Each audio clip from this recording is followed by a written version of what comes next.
It's better than a book. Commonplace binder. Look at that. It's like a commonplace book. I'm gonna set this down. It'll get a little heavy after a while. So we're talking about crafting my updated Commonplace. So why was I showing you a binder instead of a book? Well, the reason for that is because this is the Commonplace Binder 101 playlist in which I talk about commonplace binders. So commonplace binders are basically the same as commonplace books, but there's no index because there are no page numbers. So you can put stuff in, you can take stuff out. Don't worry about it. So I stopped getting stuck. Why did I stop getting stuck when I was working on projects? Obviously not with my speech. I'm struggling with that. So I stopped getting stuck because I wrote the stuff down, I put it in the binder, I took it out if I didn't like it, but I would put my most valuable stuff in there, and then whenever I needed my valuable stuff, I would check the binder. And that was it. It was really easy. So I could write stuff down, I could edit it if I felt like it, or, if I didn't want to look at it, I just didn't have to look at it. But yeah. Finally, use scrap paper. So one thing that the binder really helped with was using my scrap paper. So all I had to do was hole punch the paper, put it inside. This is the content section, by the way. There is no index in the back, but there is a content section in the front, and I rely on tabs.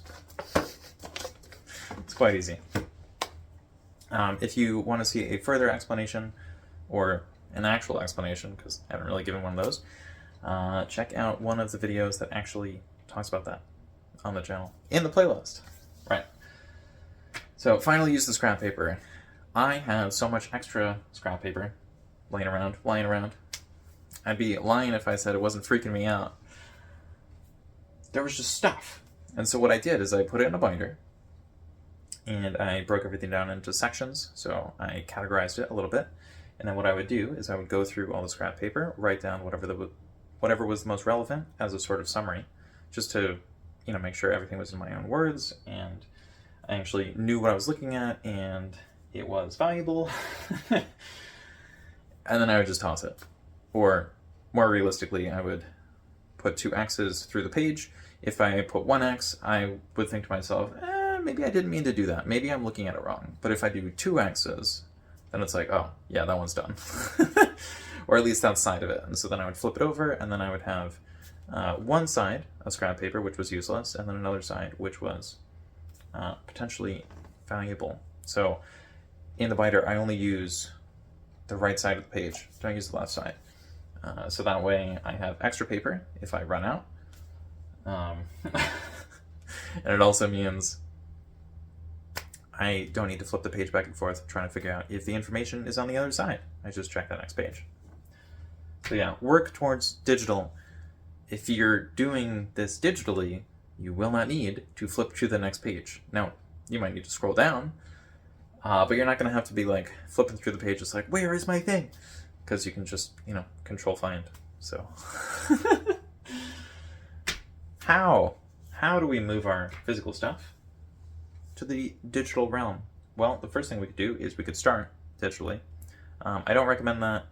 I think you should probably have about 1,000 pages in this sort of system first before you go over to trying to do everything digitally, just so you can feel it out, figure out that, oh yeah, paper is probably a bad idea, but also figure out where you get stuck, what you focus on the most, because if you're working on paper, it's going to take longer, and so you're probably going to be a little bit more intentional with what you hold on to rather than just copy paste.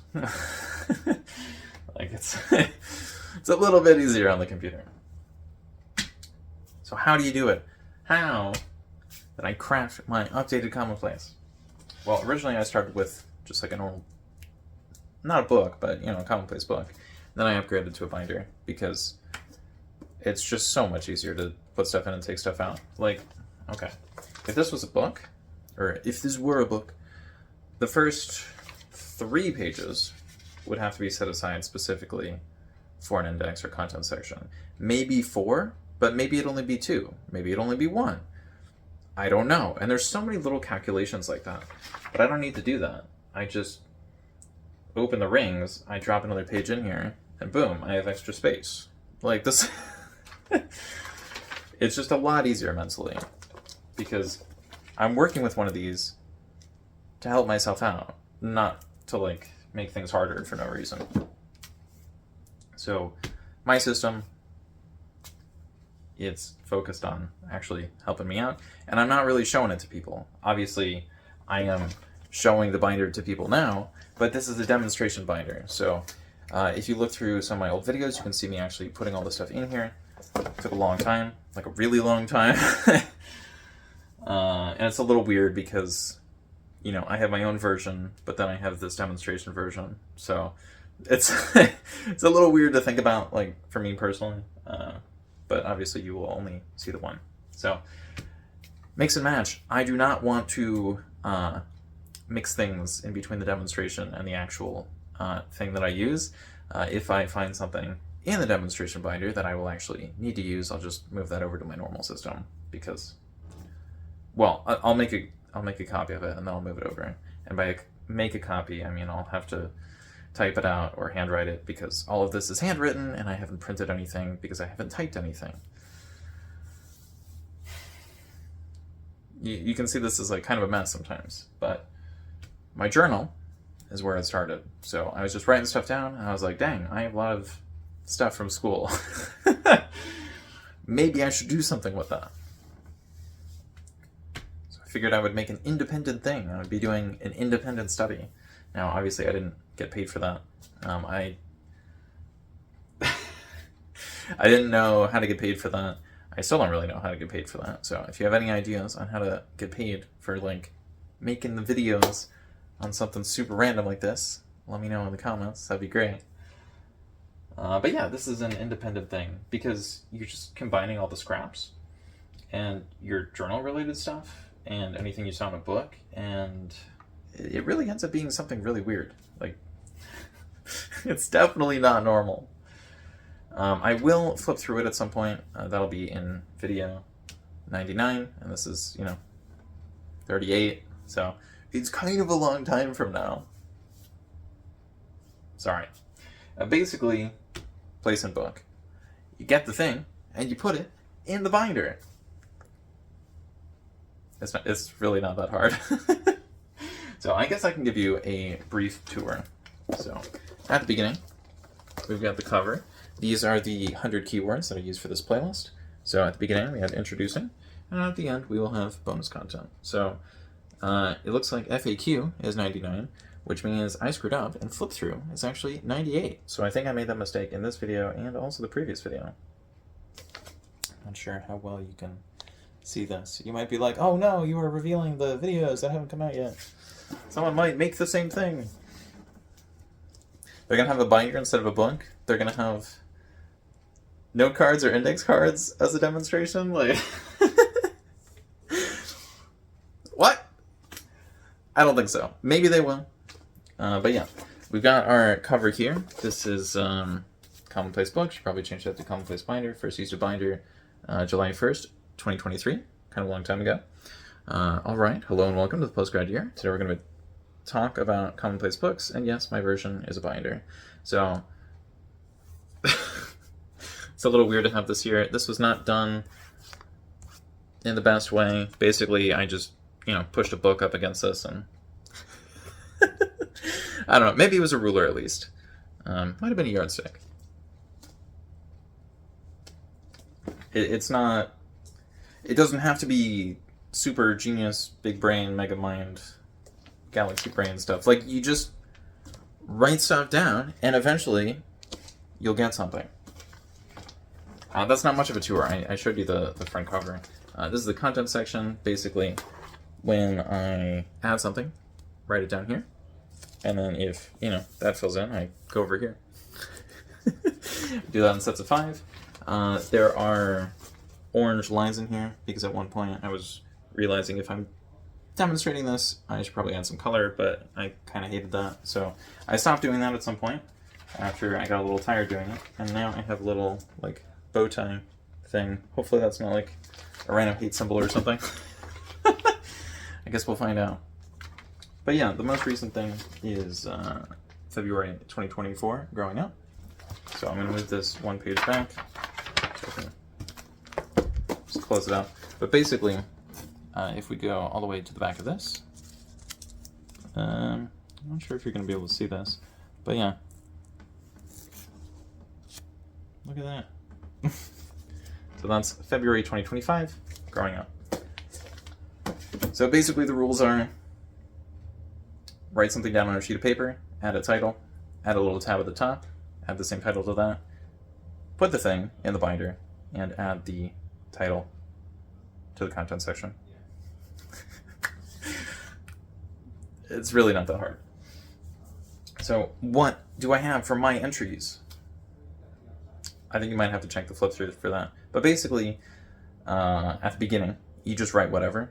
So a lot of people will say that you have to go to a book, or you will have to go to like a specific location. But at the beginning, you just have to start, because if you don't start, then none of this is relevant. Easier spelling. So if you are writing on paper or in a binder, you won't have spell check. So good luck with that. That's one of the reasons why digital is recommended for most people later on, or for most people, but also by most people later on. Obviously, if you have a problem with bright lights, might be a little different story. But other than that, if you want easier spelling, just go on the computer. Write. Just write the thing. So this is definitely like a just start. You just want to write something. You don't need to write anything in particular. Eventually your writing will get better because you'll be looking at all the things you've already made and think, oh, well, if I made that, I could probably make something one sentence longer, or I could use a slightly better word, or I could redo the thing I already made to make something else. So, enjoyment and memory. Hopefully, the random background noise isn't ruining the enjoyment of the video, and your memory won't only be filled by the noise over there. So the stuff that goes into the binder is whatever is the most useful to you. It's not necessarily what people will find the most helpful. So I guess you could think about it as like Wikipedia, but just for you. So any article you wouldn't be interested in, gone. And so maybe that helps think about it a slightly different way. But I feel like we're wasting time. This video is over 12 minutes. I haven't really shown you how to craft this. We're not... This isn't a Minecraft channel. You don't need to like get the material and the other material and put them together, then have something else. But that is kind of how this works. On my way. There might just be like a random chunk that's missing. So, walk while writing. Normally, this is a thing I do after I get stuck, but right now, I'm kind of walking in place. I was just doing a little bit of walking earlier because somebody was knocking on my door, because, haven't recorded in several days. So, while recording is obviously the time to say hello. But yeah, if you walk while writing, you'll get a little bit of exercise. You might start sweating a little bit, obviously, if it's like really, really hot out. So probably have an air conditioner or a ceiling fan, or some other temperature control. Maybe also shorts and sweatpants. So if you switch between the shorts and the sweatpants, you can regulate temperature that way. It might be a little weird to just change clothes all day. And if you're in an office, you're probably not going to be able to do that. But if you're at home and you're in one room and nobody else is in there with you, then you should just be free to like change clothes constantly. So put on the jacket, take the jacket off, just whatever you gotta do. But walking while writing, I find this is actually one of the most helpful tips for writing. Oh my gosh, my monitor turned off. Not only were there people at the door, but the monitor also turned off. Kind of ridiculous. Handwriting. If you have a digital thing, handwriting is probably not relevant. If you're working in one of these, the handwriting will be relevant. So all you gotta do is be able to read it. So all of this should be fine. You don't need to have like a perfect script or have it look super fancy. Like it's not Elvish from Lord of the Rings. You could make it that. That's fine. But it's just not super necessary. So this is an updated system in the sense that A Commonplace binder is basically a Commonplace book, but in a binder, so that way you can take stuff out, put stuff in, rearrange it. But Commonplace books have been used for centuries, if not millennia, and this is kind of the same thing. I don't know. So I'm just going to label it something different. If you have opinions about that, leave those in the comments down below. But other than that, tiny notebook before Commonplace. That's going to be the next video. Basically, instead of starting with binder, you might want to start with just a little notepad. Anyways, that is it for today. So thank you for watching. I'll see you in the next one.